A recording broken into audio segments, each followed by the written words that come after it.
प्यारे सुप्रभात। जो भी हमारे प्यारे बालक बालिका ध्यान दें। आज आपको हम पढ़ाएंगे प्रसाद। प्रसाद हमारे छायावादी युग के प्रवर्तक। ध्यान दीजिएगा, प्रसाद हमारे छायावादी युग के प्रवर्तक माने जाते हैं। प्यारी वीडियो पर बने रहिएगा, स्किप मत करना। मैं गीत को एक एक इस प्रकार से आपको समझा दूंगा। यह क्वेश्चन बार बार परीक्षा में प्यारे पूछा जाता है। यहाँ भी देखो पूछा गया है, अभी मैं आपको इसकी व्याख्या भी करके बता दूंगा। ये जो 5 क्वेश्चन यहाँ पर पूछा है यूपी बोर्ड ने, देखो प्यारे, ये पेपर में पूछा है बीती विभावरी जागरी। बहुत इंपॉर्टेंट पैराग्राफ है। अगर आप वीडियो पर बने रहते हैं तो मैं इस प्रकार से आपको आज समझा दूंगा कि आप जीवन में आपको क्वेश्चन बैंक, गाइड या पीडीएफ पढ़ने की आवश्यकता नहीं पड़ेगी। 1 मिनट में आपको हम थोड़ा सा इनके साहित्यिक परिचय से आपको अवगत करा दें प्रसाद का, फिर सीधे आते हैं व्याख्या पर। प्रसाद हमारे छायावाद युग के प्रवर्तक माने जाते हैं। ध्यान दीजिएगा, ये छायावाद के स्तंभ है। 4 स्तंभों में से पंत प्रसाद निराला और महादेवी वर्मा में से प्रसाद जो है ये छायावाद के स्तंभ माने जाते हैं। इनका जन्म सोनी शाह परिवार में 1889, कुछ किताबों में 1890 भी मिलेगा। ये बहुत कम अल्पायु में ही, अर्थात लगभग 47 वर्ष की अवस्था तक ही जीवित रहे। और इनके प्रमुख, इनका जो उपन्यास है कंकाल है, तितली है, इरावती अपूर्ण है, और जो इनके नाटक हैं, ठीक है, जन्मेजय का नाट्यज्ञ है, स्कंद गुप्त है, चंद्रगुप्त है, और एक घूंट है। और इस प्रकार से जो इनका महाकाव्य है कामायनी है। कामायनी में कुल मिलाकर 15 सर्ग हैं। तो पहला सर्ग है चिंता है, और अंतिम सर्ग क्या है? आनंद की प्राप्ति है। जो इनका निबंध है दोस्तों, काव्य कला है। मैं आपको बेसिकली जीवन परिचय से, साहित्यिक परिचय से अवगत करा रहा हूँ। बाकी मैं एक अच्छा सा पीडीएफ बना के आपको अपलोड कर दूंगा, ठीक है। जो इनका निबंध है काव्य कला है। जो इनकी काव्य कहानी संग्रह है वह है छाया है, प्रतिध्वनि है, ठीक है। छाया, प्रतिध्वनि, इनके क्या है? कहानी संग्रह है। इनके नाटक हो गए, उपन्यास हो गए, काव्य रचनाएं हो गई, प्रेम पथिक हो गया, ठीक है, आंसू हो गया, लहर हो गया, इस प्रकार से झरना हो गया। दोस्तों प्रसाद के, ध्यान दीजिएगा, प्रसाद के जो इनकी काव्य रचनाएं हैं, जैसे आंसू है, लहर है, झरना है, प्रेम पथिक है। और इसके इनके जो नाटक हैं, जन्मेजय का नाट्यज्ञ, जन्मेजय, हाँ, इनके जो नाटक हैं, जन्मेजय का नाट्यज्ञ है, स्कंद गुप्त है, चंद्रगुप्त है। और इसके अलावा इन्होंने, इनका जो महाकाव्य है वह कामायनी है, ठीक है, महाकाव्य कामायनी है। ध्रुव स्वामी भी इनका क्या है? नाटक है। उपन्यास के हो गए कंकाल, तितली, कंकाल, तितली, और इरावती, इरावती जो है पूर्ण है। तो इस प्रकार से इन्होंने काव्य के क्षेत्र में, नाटक के क्षेत्र में, कहानी के क्षेत्र में, उपन्यास के क्षेत्र में अभूतपूर्व योगदान किया है। इसीलिए तो यह छायावाद के स्तंभ माने जाते हैं। प्रसाद इसीलिए छायावाद के स्तंभ माने जाते हैं। अब हम आते हैं सीधे व्याख्या पर। बाकी हम साहित्यिक परिचय का आपको वीडियो बना करके अपलोड कर देंगे। प्यारे, ये पैराग्राफ देखो, ये बोर्ड परीक्षा का पेपर है प्यारे, ये बोर्ड परीक्षा का पेपर है, कोई फेक पेपर नहीं। देखो ये बोर्ड परीक्षा का पेपर है। मैं इस प्रकार से आज आपको सॉल्व करा दूंगा कि आप प्रसाद को तो आप भूल ही नहीं पाएंगे। देखो यहाँ 5 क्वेश्चन किस प्रकार से पूछा है, इन्हीं क्वेश्चनों का जवाब देना है। अब पहले की व्याख्या गई कि आप पेज भरते थे। यहाँ पर पूछा है खग कुल कुल सा बोल रहा। अरे ध्यान दीजिएगा, खग कुल कुल सा बोल रहा। खग माने होता है पक्षी, खग कुल, यहाँ पर पुनरुक्ति प्रकाश अलंकार भी होगा, यहाँ पर अनुप्रास अलंकार भी होगा, यहाँ पर एमक अलंकार भी होगा। अभी मैं आपको इससे जब वीडियो हमारा समाप्त होगा तो हम आपको इसकी व्याख्या करके बताएंगे। पुनरुक्ति प्रकाश कैसे होगा, अनुप्रास कैसे होगा, एमक कैसे होगा, और उपमा कैसे होगा, ठीक है। मैं इन अलंकारों का भी आपको अभी जो है इसको व्याख्या करके बताऊंगा दोस्तों। तो थोड़ा सा किसले नए नवीन पत्ते, अंचल, जो प्रकृति का आंचल होता है, जो प्रकृति का जो आंचल होता है उसी का नाम है अंचल। लो यह लतिका भी भर लाई, यहाँ हो गया। और यहाँ पर है हमारा, इसको भी देखते हैं पहले ऊपर का पैराग्राफ। बीती विभावरी जागरी, अंबर पनघट आकाश रूपी घड़ा। शब्दार्थ को नोट करिएगा दोस्तों, ठीक है। विभावरी माने रात्रि, अंबर पनघट आकाश रूपी घड़े, ठीक है। तारा घट, तारा रूपी घड़ा। ऊषा प्रातः काल। नागरी माने चतुर होता है, नागरी माने चतुर, नोट करना, नागर माने चतुर, नागरी माने, नागरी स्त्री है, स्त्रीलिंग है, नागरी माने होता है चतुर, चतुर, ठीक है। नागरी क्या है? स्त्रीलिंग है। बीती विभावरी जागरी, रात्रि व्यतीत हो चुकी है। एक सखी दूसरी सखी से कहती है, क्या कहती है? ऐ सखी, ऐ सखी, रात्रि बीत चुकी है, अंबर पनघट में डुबो रही। अर्थात अंबर रूपी पनघट में, पनघट का मतलब होता है जो जल भरने का स्थान होता है दोस्तों, उसी को पनघट कहा जाता है। जहाँ पर पहले लोग कुआं में, जलाशय में, सरोवर में पानी भरने जाते थे, तो उसी घाट को पनघट कहा जाता है। अर्थात रात्रि व्यतीत हो चुकी है, एक सखी दूसरी सखी से कहती है, क्या कहती है? ऐ सखी, अंबर पनघट में, अर्थात आकाश रूपी पनघट में, तारा रूपी, आकाश रूपी पनघट में तारा रूपी चतुर नायिका अपने नक्षत्र रूपी घड़े को डुबो रही है। प्यारे दोस्तों ध्यान देना, थोड़ा सा थोड़ा सा व्याख्या थोड़ा सा कठिन है, लेकिन मैं इस प्रकार से तोड़ के आपको बता रहा हूँ। उषा माने होता है प्रातः काल, नागरी माने होता है चतुर, तारा घट माने होता है नक्षत्र रूपी घड़ा। पेंसिल हाथ में ले रहेगा, किताब पे नोट कर लीजिए, जो मैं बता रहा हूँ बाद में अपना फिर मिटा देना। विभावरी माने होता है रात्रि, अंबर पनघट माने होता है आकाश रूपी घड़ा, तारा घट माने होता है तारा रूपी नक्षत्र, तारा रूपी नक्षत्र, तारा घट तारा रूपी नक्षत्र। उषा माने होता है प्रातः काल, नागरी माने होता है चतुर। तो इस प्रकार से व्याख्या मैं आपको बता रहा हूँ। व्याख्या को ध्यान से, व्याख्या को समझिए, पहले रटने की कोशिश मत करिए, व्याख्या को समझिए, ठीक है। यह है चतुर, नागरी माने होता है चतुर। तो एक सखी दूसरी सखी से कहती है, क्योंकि प्रातः काल का वर्णन है ना, जो गीत के माध्यम से यहाँ प्रसाद ने किया, प्रातः काल का वर्णन क्या किया है कि बीती विभावरी जागरी। एक सखी दूसरी सखी से कहती है कि ऐ सखी, रात्रि व्यतीत हो चुकी है, अब तेरा जागना ही उचित है, अब तेरा जागना ही उचित है। क्यों?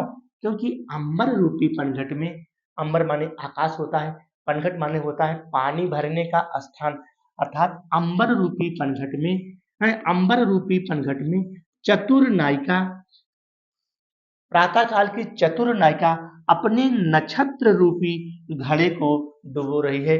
दोस्तों इन 3 लाइन की व्याख्या हुई, ध्यान दीजिएगा। रात्रि, रात्रि बीती विभावरी, रात्रि व्यतीत हो चुकी है, एक सखी दूसरी सखी से कहती है कि ऐ सखी, अब तेरा जागना ही उचित है। क्यों?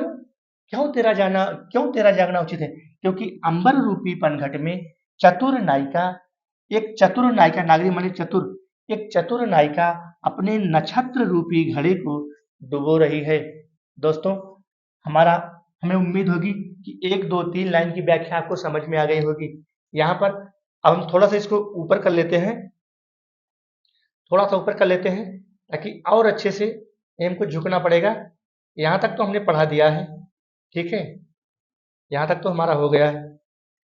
मैं इस प्रकार से आपको व्याख्या समझा दूंगा, दोबारा आपको किसी भी गाइड की, किसी भी पीडीएफ की आवश्यकता पड़ेगी ही नहीं।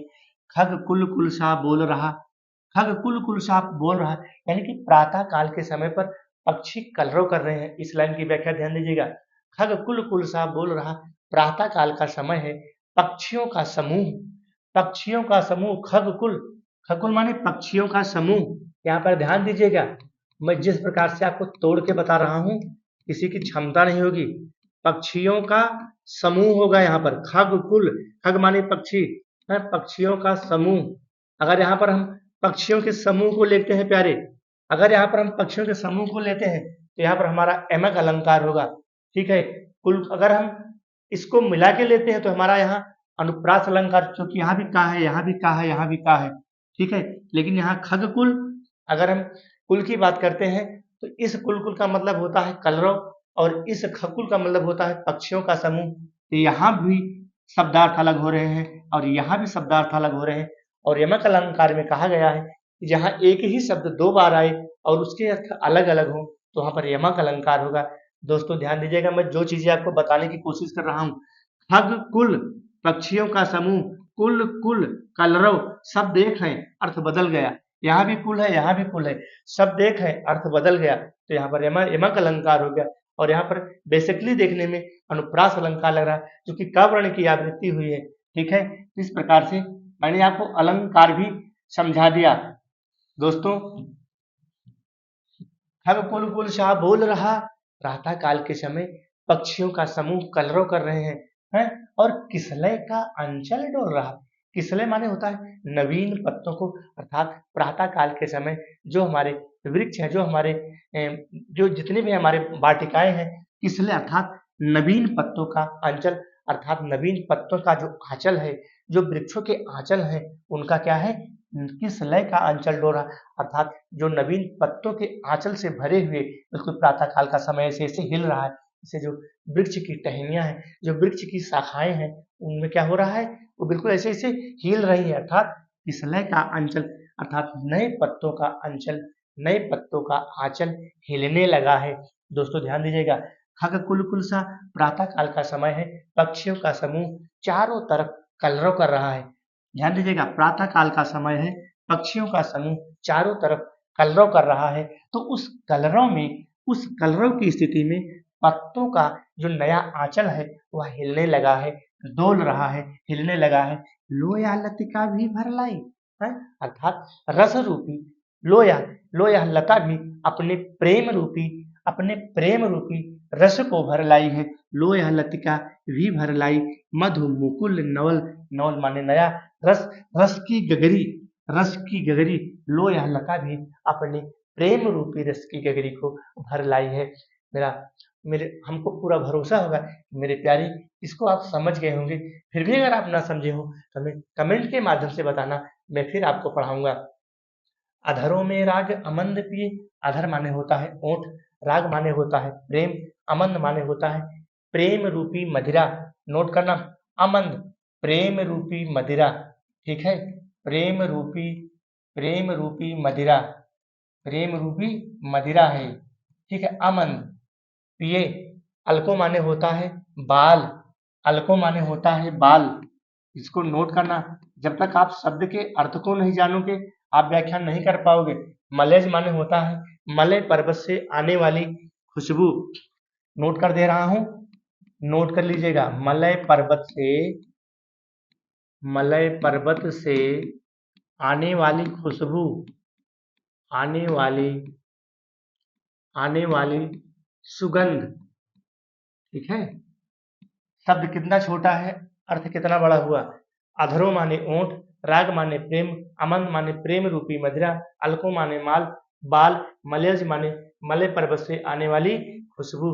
तो यहाँ पर कहा गया है कि ऐ सखी, आप अपने अधरों पर प्रेम रूपी मदिरा को, आप अपने अधरों पर प्रेम रूपी मदिरा को धारण किए हुए हैं, और अपने बालों में और अपनी चोटियों में, बालों में या फिर अपनी चोटी में मलय पर्वत से आने वाली, ध्यान दीजिएगा, मलय पर्वत से आने वाली सुगंध को बंद किए हैं। तू अब तक सोई है आली, आली माने होता है सखी, दोस्तों आली माने होता है सखी।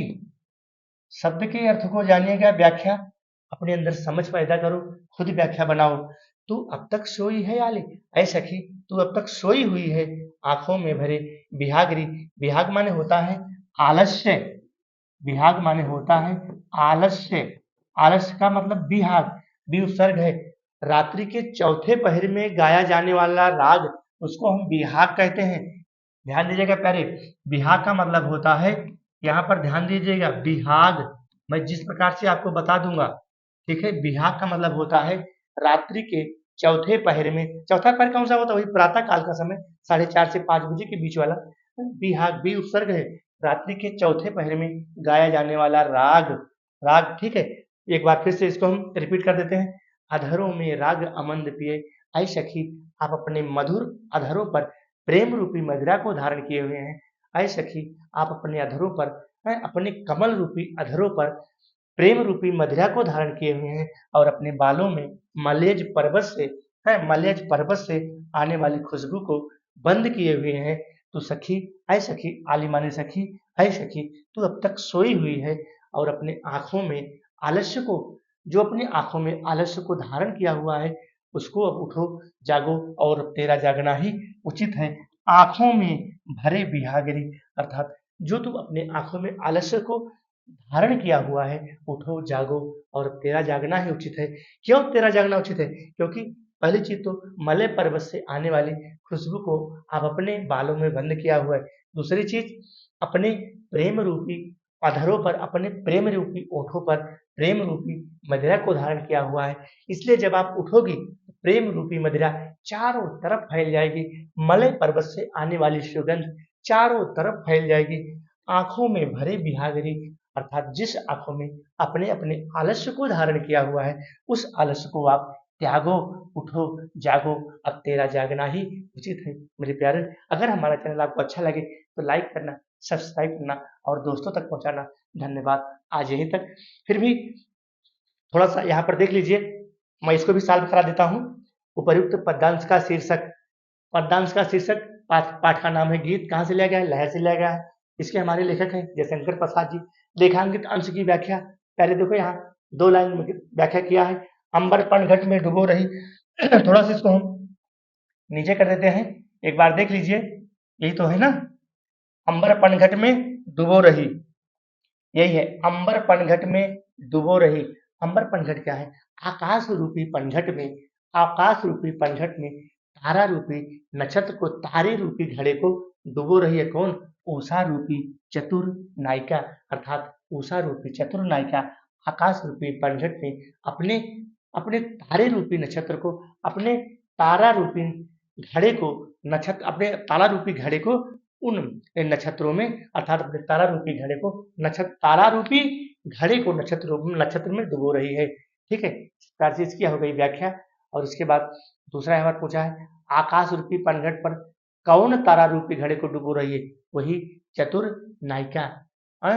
चतुर, आकाश रूपी पनघट पर कौन तारा रूपी घड़े को डुबो रही है? चतुर नायिका। ठीक है, खग कुल कुल सा बोल रहा, पंक्ति में कौन सा अलंकार है?